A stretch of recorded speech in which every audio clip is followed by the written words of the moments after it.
You know, I was gonna do this as part of Tuesday's Brandon's World, but I gotta do this today. We have an emergency podcast on the 2026 WWE Royal Rumble because we have feelings, as the host of Not Sam Wrestling, Sam Roberts would say, and I gotta do this before we review this show.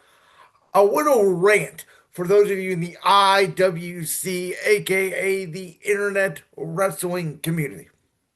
Last year, Jey Uso wins the 2025 Men's Royal Rumble. It's, oh my God, this was John Cena's retirement, or John Cena should have won. This is an outrage. This year, Roman Reigns wins the 2026 Royal Rumble. And you know what you guys say? Oh, the WWE, it's always a part timer. WWE never makes new stars. Was Jey Uso not made a new star after winning the Royal Rumble last year and going on to win the World Heavyweight Championship from Gunther at WrestleMania? I get it. What Jey Uso has done post losing the World Heavyweight Championship to Gunther on that June 9th episode of Raw, not great. But you can't tell me that no new stars are ever made out of the Royal Rumble. You guys were all angry last year that John Cena did not win the Rumble. This year, Roman Reigns, who may not be retiring, but he's definitely near the end of his career, wins the Royal Rumble. And you guys say WWE never gives it anymore to a young and up and coming superstar.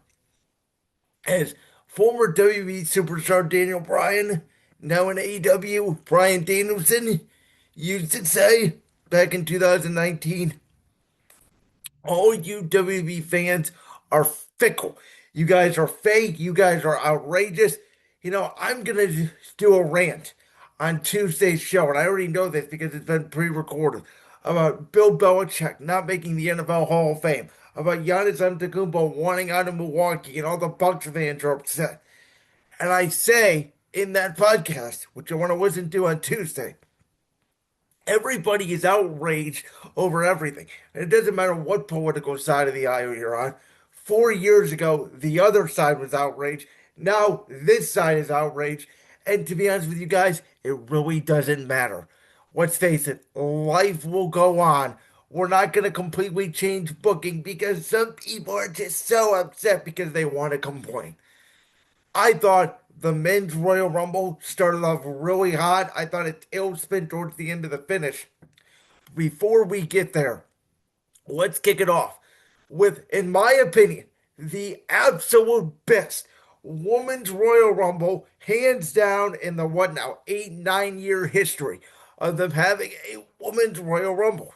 Now, I will say this, with WrestleMania being a 2 night event now, with SummerSlam being a 2 night event, I will not be shocked if in a year or two we do have the Royal, excuse me, we do have the Royal Rumble becoming a 2 night event where the women can main event one night, the men's can main event the other night. I actually think out of all the shows becoming 2 nights, the Royal Rumble obviously makes the most sense.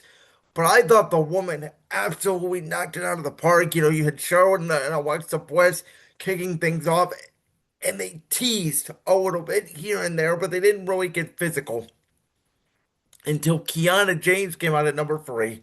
Then they attacked her, and then obviously it picked up at number 4 with Nia Jax. And the one thing I loved about the Women's Royal Rumble is they gave Kiana James, even though she's in a tag team with Julia, time to shine. They gave Lash Legend, who was in a tag team with Nia Jax. Well, by the time Nia left the ring, um, Lash Legend was not in the match yet, so they gave Lash Legend a lot of time to shine on her own. They had Charlotte obviously accidentally eliminate Alexa Bliss and Nia Jax, creating some of the tension there. Um, Now I know with both the women's and the men's Royal Rumble match this year, the biggest point of contention has been, oh my God, there wasn't a lot of surprises. I'm telling you, excuse me, watching both the men's and the women's Royal Rumble, but especially the women's Royal Rumble. There was a time where 2/3 of the women's Royal Rumble match was filled with legends and returnees and people that really had no shot to win the match. But they did not have 30 women to fill the Royal Rumble. Now, yes, did they use some NXT stars this year? Yes, Kawani Jordan, Low of Ice, obviously So Ruka. And I thought one of the things they did in both the women's and the men's Royal Rumble this year was showcase NXT and new up and coming talent. Royce Keys, Obafemi, Sol Ruka, Mr. Iguana, the obviously the AAA aspect of the men's, but you had again Keanu Jordan, Sol Ruka, JC Jane, Loa Vice, all from NXT, and I get it. Saudi Arabia fans, they don't watch AEW. They don't watch ROH. They don't watch TNA. They don't watch NXT. They don't watch New Japan. They don't watch AAA. They're like me. They watch WWE. So were some of those roster spots, especially whoever that big clown guy in AAA, was he maybe the worst pick in the Rumble? And was it a waste of a spot that you could have gave to somebody else? Sure, right? As I said, the match was not perfect, but I thought the way they booked the women's match, right? They gave Chelsea Green time to shine. A great interaction between Chelsea Green and Rhea Ripley. Um, I thought everybody hit their notes well. I thought Raquel Rodriguez and Lash Legend, who was my prediction to get the most eliminations in the match, that being Lash, I thought came off as absolute studs. I do like the fact that Roxanne Perez was eliminated first before Liv Morgan and Raquel Rodriguez, as they are, of course, the original Judgment Day. And then after Rhea Ripley saw Raquel Rodriguez eliminate Io Sky for um, Raquel to then eliminate Rhea Ripley with a Tejada bomb, and then obviously the elimination by Liv Morgan set up the rest of the match. I love the booking of that finish. I love how they got Julia, Asuka, Kairi Sane in there. I love how Io Sky with the gentle push because she's such a sweet little innocent girl, right? The gentle push to eliminate Kairi Sane after Kairi Sane accidentally eliminated Asuka. I thought that was a really good spot. And I loved how they really, with Bayley and Lyra Valkyria, Brie and Nikki Bella now that are back, and Brie Bella got a huge pop. Brie mode is back. That was the one surprise in the night.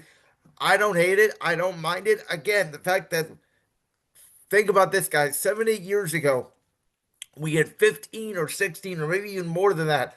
Molly Holly, Michelle McCool, Maurice, Trish Stratus, Lita, Jazz, Tori Wilson. I mean, you name them, Sable, that had to be a blast from the past because they didn't have enough women to fill a women's Royal Rumble.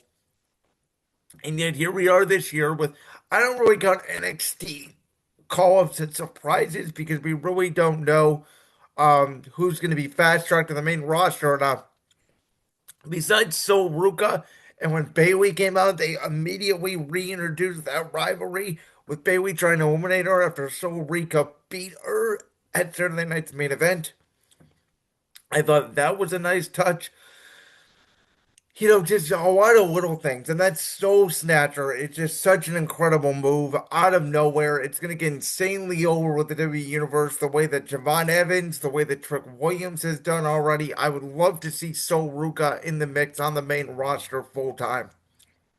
And I thought the finish with the three blonde ladies on the apron, Tiffany Stratton, Sol Ruka, and Liv Morgan, with Stratton eventually eliminating the NXT call-up, and then the Oblivion off the apron to the floor. Liv Morgan is the Women's Royal Rumble winner.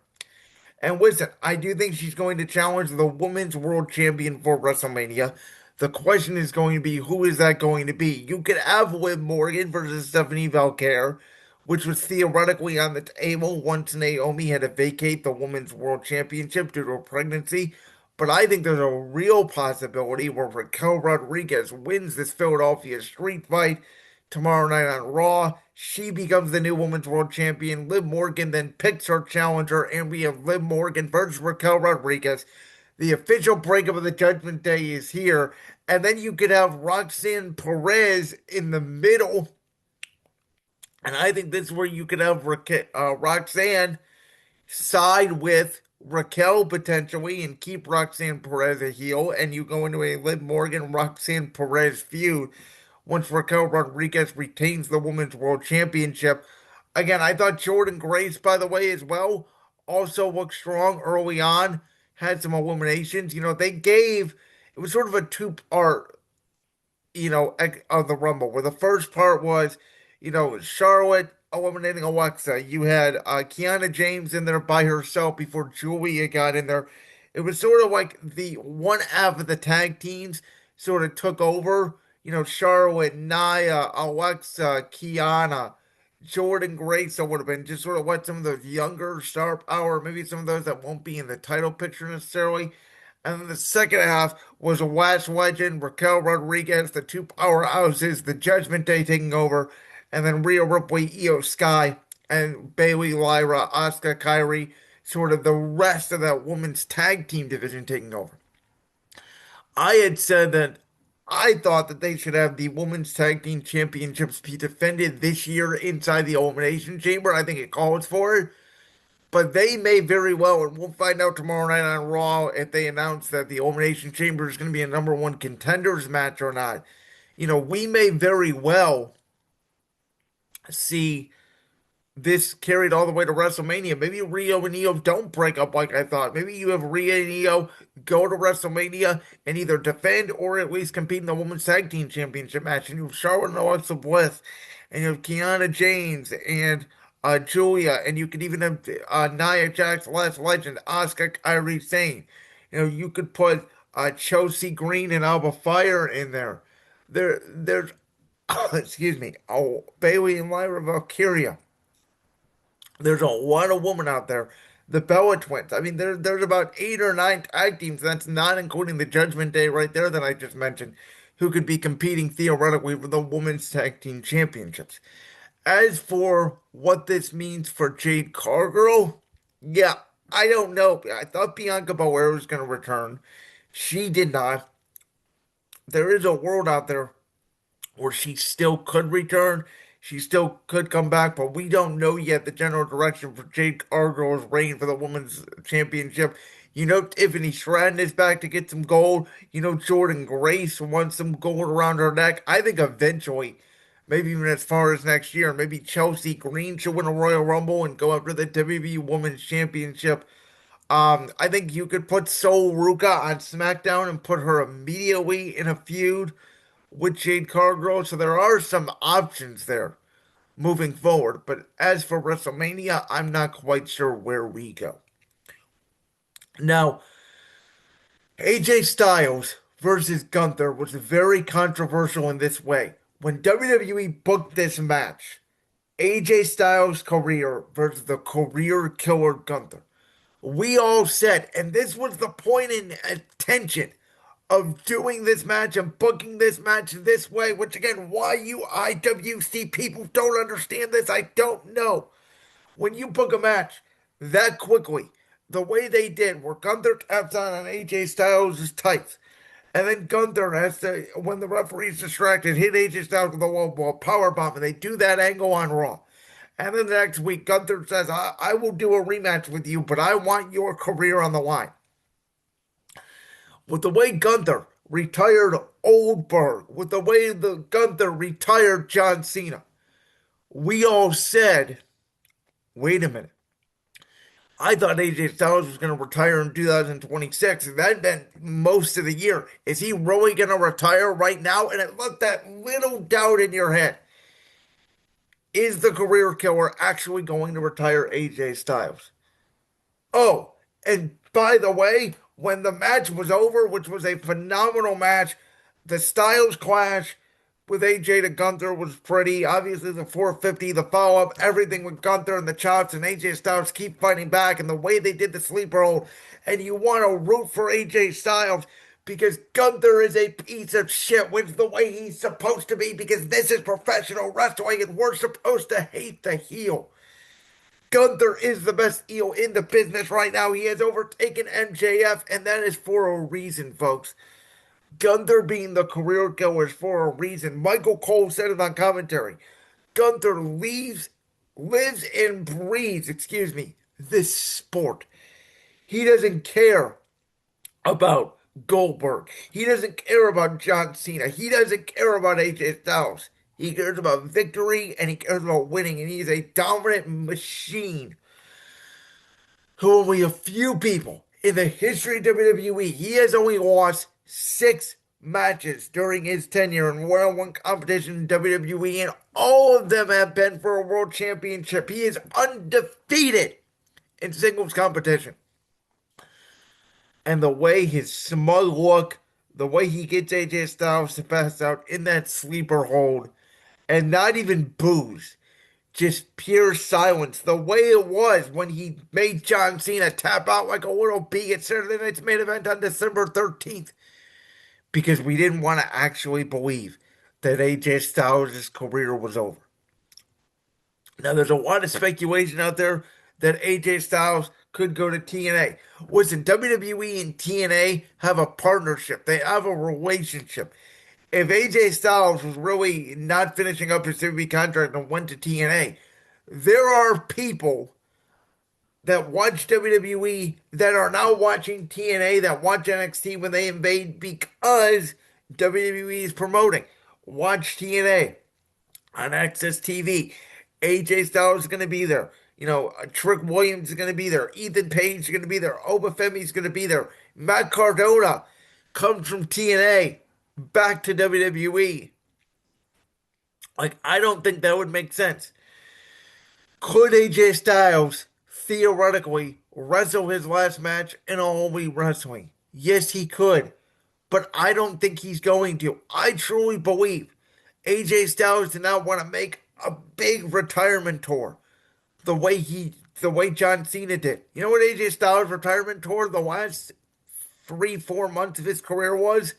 Thrown out a banger with John Cena at Crown Jewel. Thrown out a banger with Shinsuke Nakamura. A banger with Gunther on the January 16th edition of Monday Night Raw. Thrown out a banger with CM Punk for the World Heavyweight Championship. That was the way AJ Styles wanted to go out, and especially this match with Gunther. And I said it at the time when Gunther beat John Cena. I said that John Cena did not have to. I know John Cena says he has nothing lost. I'm sorry. I refuse to believe that. I watched John Cena the last year of his career. John Cena had everything left to give. And I said, people thought John Cena was washed when he turned heel and wrestled because John Cena was wrestling like a chicken shit heel on purpose. Because that's the heel he wanted to be. Gunther is a dominant heel. There are different versions of heels in this business. There is the comedic heel in Chelsea Green. There is the ruthless heel in Asuka. And there is just the machine-like dominant heel that you can't beat in Gunther. And so, now we're left, what's next? And AJ Styles takes off the gloves and then he puts them back on. What does this mean? We don't know. Are they going to run an angle? Are we going to get AJ Styles and Gunther again at WrestleMania? We don't know. And that's the point of the booking of this show.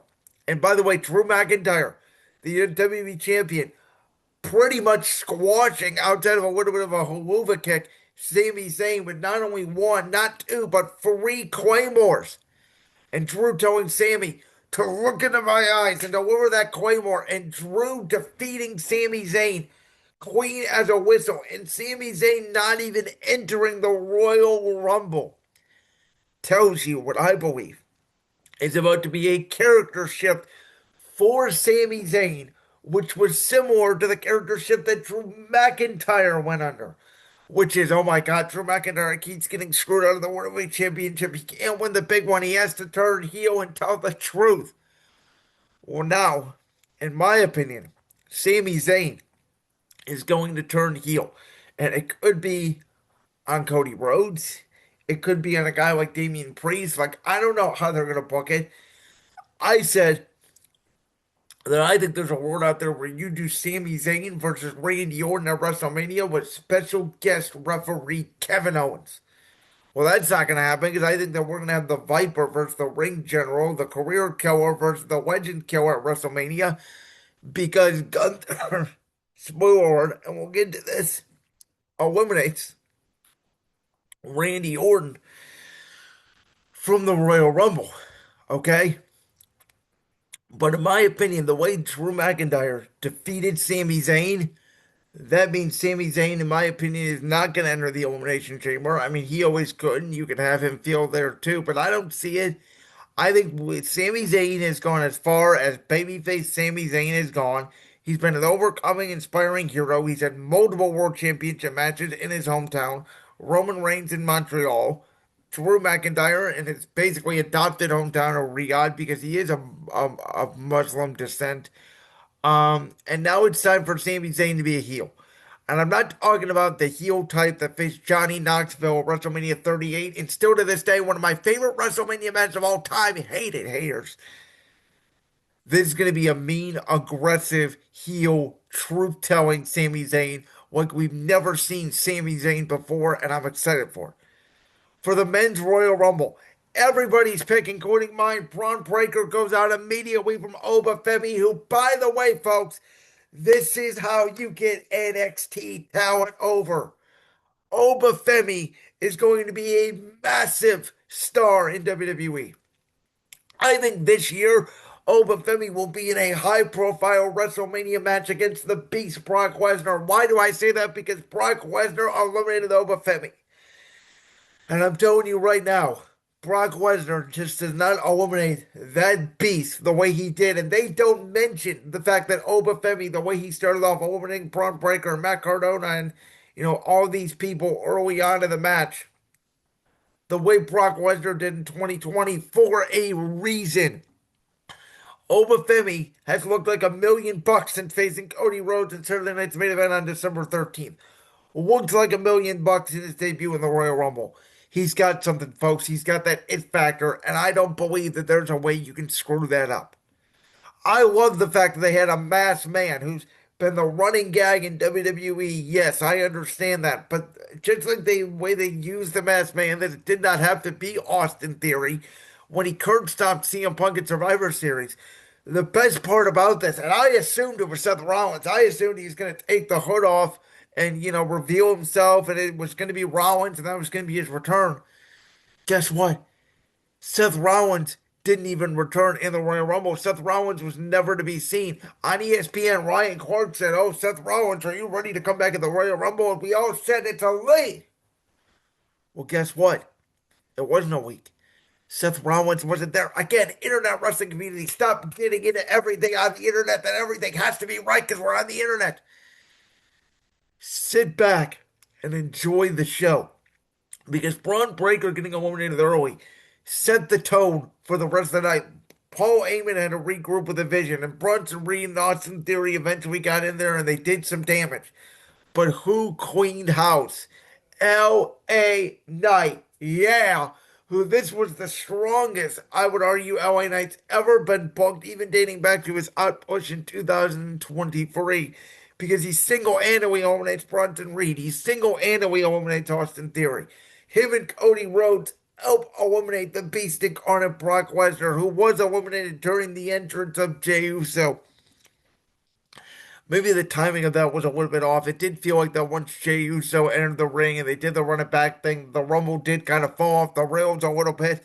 Of course, until the OTC made his way into the arena and Jey Uso wants to run it back and Roman Reigns says, He slaps Jey Uso. And you would think that Jey Uso later on in the match would retaliate. And he sort of did. But before he did, him and Roman Reigns worked together to deliver a 1D. And the reason for that is because Roman Reigns is trying to tell Jey Uso, Jey, you are a former world champion. And now all of a sudden you're yeeting and running it back in the middle of the Royal Rumble. I don't do that. I don't play around. And, they had the spot where Cody eliminates LA Knight, but then you have Drew McIntyre claymoring Cody Rhodes, and then you had Roman Reigns eliminate Jacob Fatu. I would have personally liked it better if you had Cody and Jacob both over the top rope and Drew claymored them both. But I get they wanted to make it a little less obvious with Roman Reigns eliminating his cousin Jacob Fatu, and then, by the way, also eliminating Jey Uso.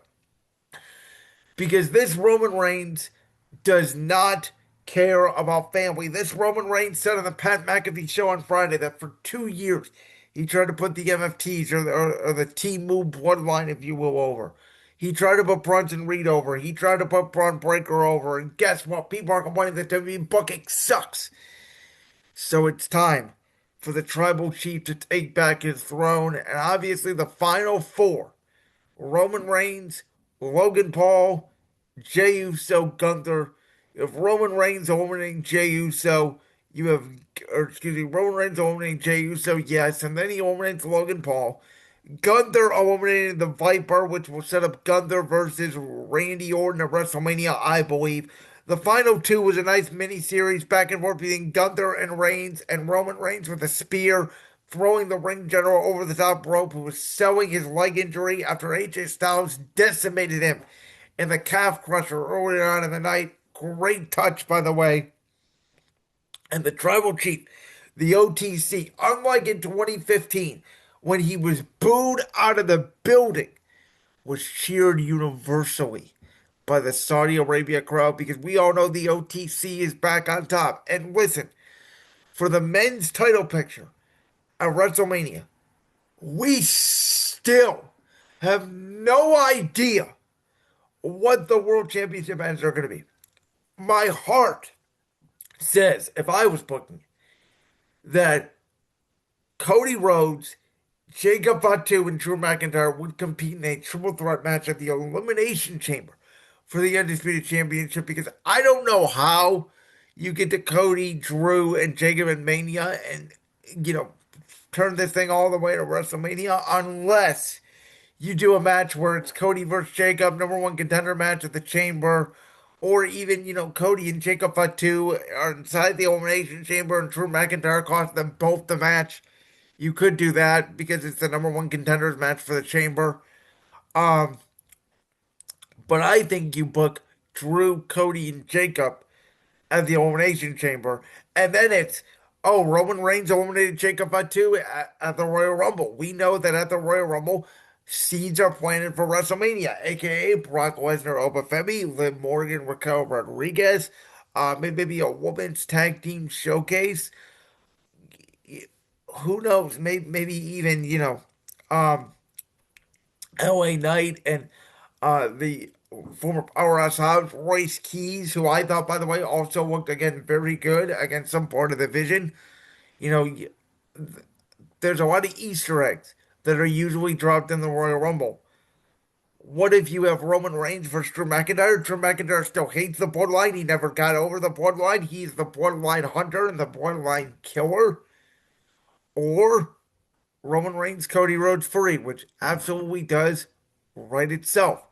Or you go back to Survivor Series where Roman Reigns fist bumped CM Punk, and I thought told CM Punk we were good, and told Cody Rhodes that championship looks better on him.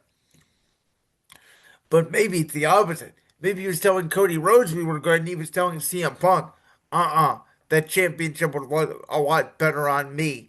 And maybe Roman Reigns goes on to win the world championship, and maybe he's a better world champion than Jey Uso ever was. Maybe that's the story they're telling. You know, I think that the main event for night,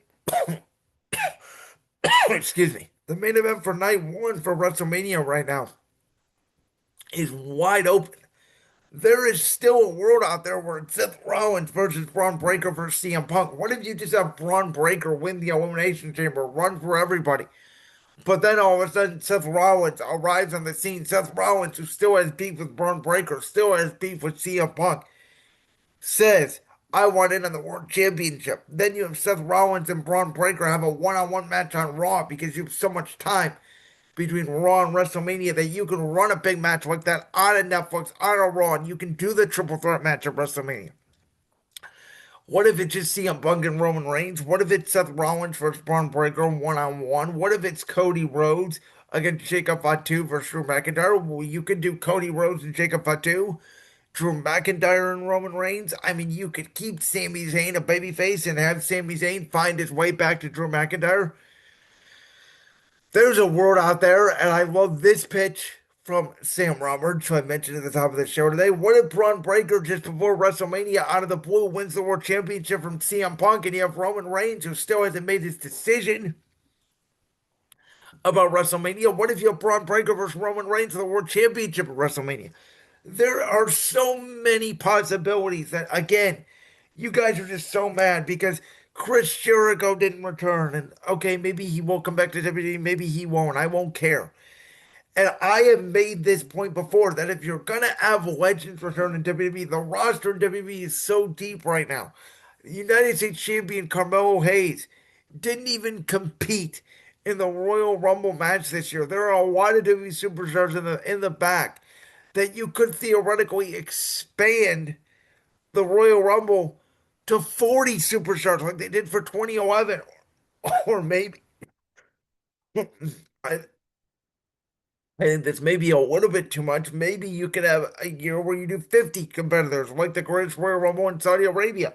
You'd have to bring back some legends for that. But if you want nostalgia in the Royal Rumble, the WWE roster has never been bigger and better than it is today. I mean, Finn Balor, Dominic Mysterio, the men's side of the Judgment Day, JD McDonough, who's hurt right now, but you get the point.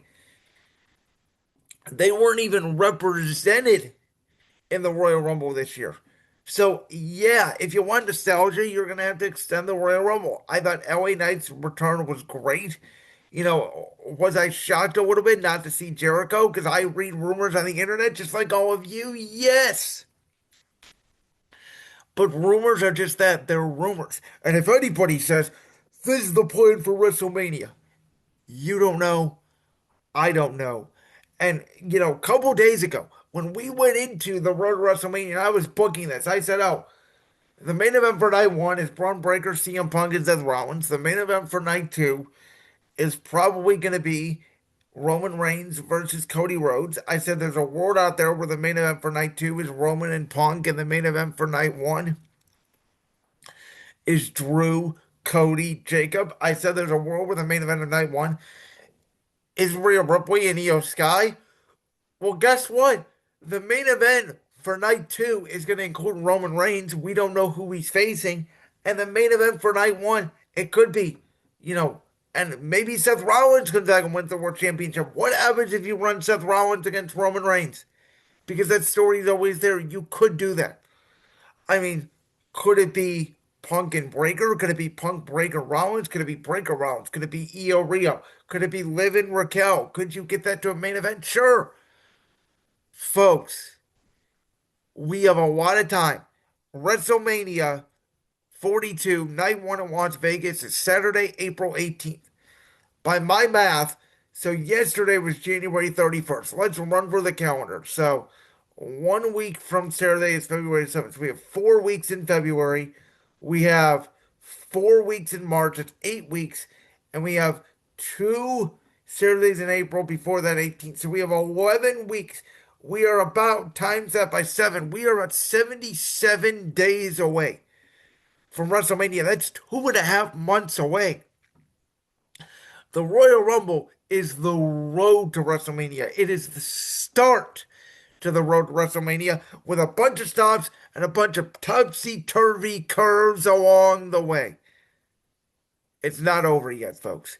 Calm down, relax. I thought the Royal Rumble was great. I enjoyed every freaking second of it. And that's my TED Talk for today. We'll be back on Tuesday's Brandon's World. Enjoy the weekend. Let me know what you thought of the Royal Rumble down below. And peace. Like that clip from the Brandon's World podcast? If so, make sure you go down there and hit that subscribe button. While you're down there hitting the subscribe button, make sure to also hit the notification bell so you never miss another upload. And make sure you check out all the other clips from the Brandon's World podcast right here on YouTube.